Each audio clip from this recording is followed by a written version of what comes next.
Hello and welcome to History in Film. I am Rich Simmons. Right off the bat, I should tell you that this podcast will discuss world history through the lens of movies. So if you're looking for the history of film or of cinema, that's not really what this is. Each week, I'll talk about a movie and use that as a launching point to touch on some event or time period in history. We'll go roughly chronological, and in this intro episode, we'll get into a little bit of creation theory after a little background on myself and this project. So I've always been interested in stories and by the stories behind stories. For me, history and movies have always been equally fascinating. Granted, movies tend to be more entertaining.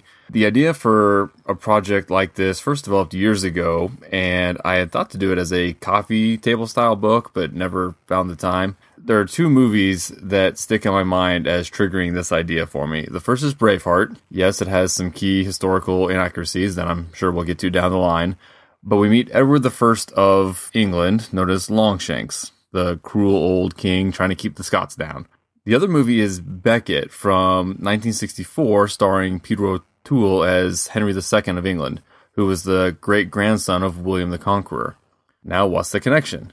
Well, Henry II had two sons you've no doubt heard of, Richard the Lionheart, who fought in the Crusades, and John, or Prince John, as he was called in the Robin Hood stories. Well, they wouldn't know from any version of Robin Hood, but John did later become King of England. He famously signed the Magna Carta in 1215, and John was succeeded on the throne by his son, Henry III, who was in turn succeeded by his son, Edward I. So Longshanks was the grandson of good old Prince John. And if you go a few generations after Longshanks, you're into the War of the Roses, famously one of the inspirations for Game of Thrones. And the War of the Roses came to an end with Henry VII, father of Henry VIII. So I know it's a lot to take in, but you can see how much ground we can cover by looking at just a few key stories and the backgrounds surrounding them. We could probably run through the whole lineage of British monarchs if we just selected the right movies to watch. Now, ever the masochist, I've chosen the more daunting task of trying to conquer all of world history. So my goal is to make this sort of a world history 101, using movies to point us in the direction of some historical topic of discussion. 100 or so movies that attempt to cover human history. It's not going to necessarily be the best 100 choices, and I've no doubt left big gaps that will offend somebody. And I don't want to paint myself too much in a corner here as far as where do we start, where do we end, what do we include, but I'll do my best and hopefully get feedback from you along the way. Here were my main two criteria when choosing movies for this list. One, they needed to be available to view legally online in the US through Netflix or Amazon or iTunes or YouTube as well, but only if it was offered to rent and not just posted probably illegally where it could get pulled down at any point. And two, I'd like them to be good movies. This is obviously subjective, but basically a movie with more favorable reviews than negative reviews. I may have lowered the bar in a couple places to hit topics that I needed, but I'm not interested in watching a lot of bad movies for this. I'm actually really looking forward to this, though, as I haven't seen about a third of the movies on the list. So while I want to be well-rounded, I found several otherwise good foreign choices that I just didn't have access to. And despite my attempts to avoid being too focused on Western culture, my available selections certainly skew a little that way. Likewise, the list skews modern. My halfway point in the list is about the year 1900. Again, it was much harder than I anticipated to find pre-1900 movies unless I just wanted to make the whole list about Great Britain.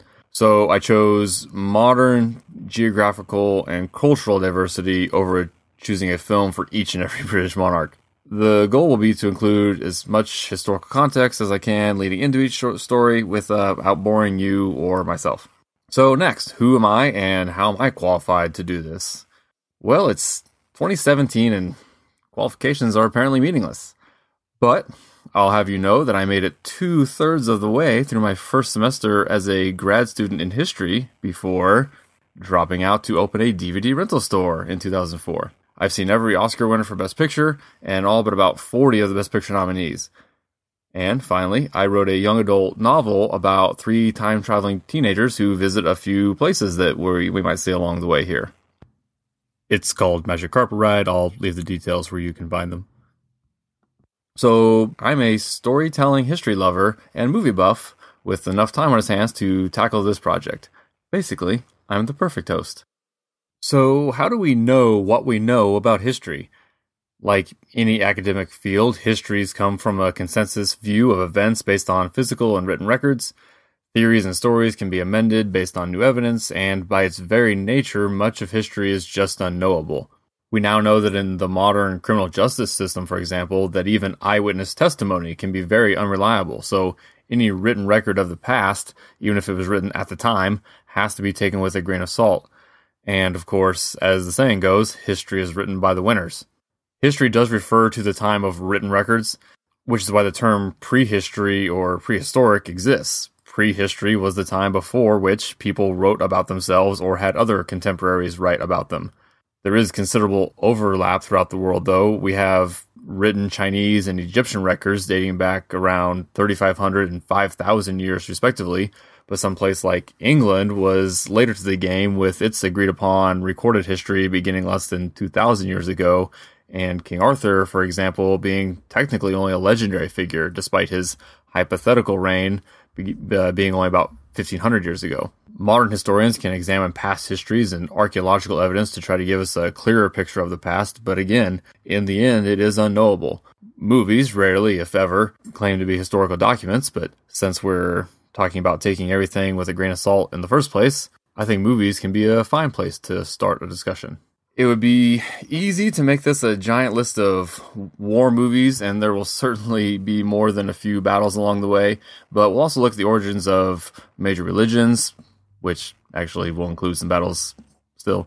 But I've chosen the Prince of Egypt for the Judeo-Christian relevance, the message about Muhammad, the founder of Islam, which makes a point not to show any depiction of him on screen, and the controversial Last Temptation of Christ when we look at the origins of Christianity.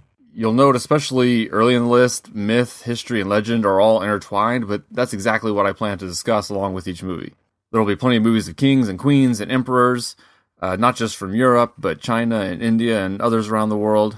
We'll watch plenty of classic movies like Ben-Hur, A Man for All Seasons, and Casablanca, but also films I'd never even heard of, such as Sancho the Bailiff, Min Bala, and Embrace of the Serpent.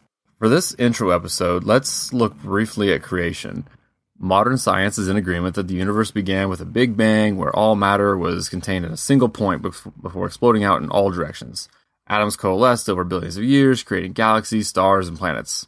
On, at least, one such planet, life emerged. Eventually, a certain primate developed advanced enough brains to communicate and come up with their own theories, myths, and stories about how life and humans began. We'll start more in earnest next week with a full movie, but I would like to use the opening sequence from a 2011 Hungarian animated film called The Tragedy of Man, based on a play from 1861.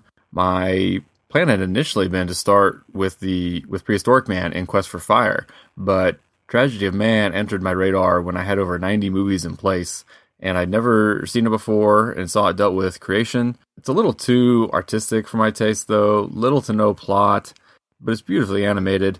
In the beginning, it shows the cosmic soup that science describes, then begins to interlace that with Judeo-Christian tradition. The voice of God created these clouds of dust from which the universe as we know it will form. We see a Lucifer who says he's the yin to God's yang. When the earth forms, we see a paradise populated by only Adam and Eve. The Lucifer in this story describes Eve as the world's first philosopher who asks the question, why not eat the apple of knowledge?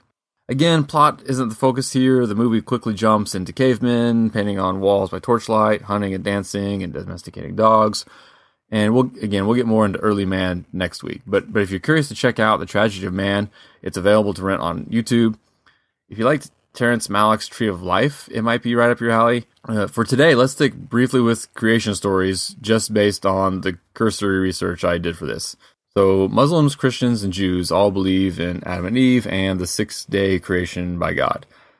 Buddhists have a repeating cycle of life, death, and rebirth that I don't really understand. Basically, the world has no beginning and no end, and at the same time is constantly being created and destroyed. I apologize if I've completely butchered that. Ancient Egypt had multiple creation myths, but the common thread seems to be that there was a lifeless, watery abyss called Nu that existed before time itself, and from this, the world arose as a pyramid-shaped mound. The Greeks and Romans and Norse mythologies shared common threads of gods spawning gods and residing in realms separate from the earth. And we've seen them show up in some movies. Clash of the Titans has the Greek gods playing with humans like toys. And, the Marvel Cinematic Universe has brought us the Norse realm, Asgard, with Thor and Loki. I really like the idea, I really like the Sikh idea of creation. They seem to have no creation myth and simply say only God knows when and how the world was created. And it's not for us to know. And for our purposes, let's leave it there. I don't intend to spend a lot of time on prehistory. However we evolved and arrived here, humans have always been social creatures. There were certain key advances to get us on the path to civilization, and we'll take a look at a key one in next week's episode, looking at 1981's Quest for Fire.